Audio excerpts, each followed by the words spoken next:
وجہ سے فارسی پھل پھول رہی ہے اور ان کی محبت اور مہربانی ہے کہ ہمارے شارٹ نوٹس پہ یہاں تشریف لائے ہیں. یہ در حقیقت فارسی کی پروموشن ہے.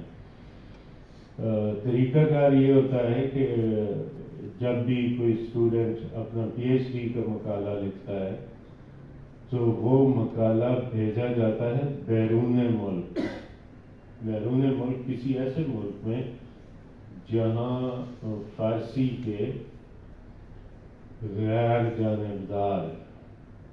یہاں ہم تو سارے جانبدار ہوتے ہیں. عجیب بات یہ ہے کہ غیر جانبداری کے لیے باہر بھیجا جاتا ہے.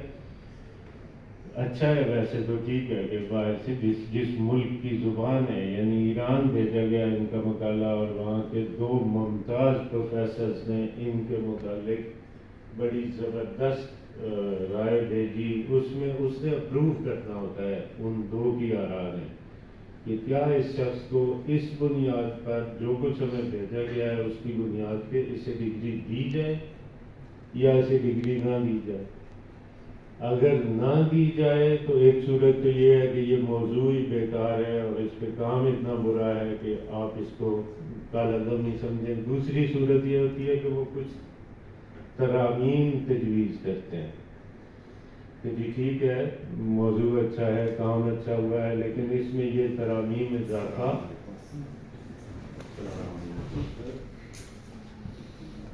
جناب پرنسپل صاحب ہمارے استاد گوہر کے استاد تشریف لائے ہیں ان کو خوش آمدید کہتے ہیں. دوسری صورت یہ ہے کہ اس میں کچھ ترامیم تجویز کی جاتی ہیں یا اضافے وہ کرنے کے بعد ڈگری کا فیصلہ ہوتا ہے. الحمدللہ دونوں رپورٹس ان کی حمایت میں آئی ہیں ایران سے اور انہوں نے یہ لکھا ہے کہ جی ان کو پی ایچ ڈی کی ڈگری دی جائے ان رپورٹس کی روشنی میں. اور یہ آئندہ جب ہمارا پروسیس مکمل ہو جائے گا اگر یہ کامیابی سے اپنے موضوع کا دفاع کر لیتے ہیں تو پھر انہیں آئندہ ڈاکٹر کروانے کا اور اس کے جو دنیاوی اور اخروی فوائد اور نقصانات ہیں وہ مل سکتے ہیں. میں گوہر صاحب سے کہتا ہوں کہ آئیں اپنے موضوع کے متعلق ہمیں کچھ بتائیں.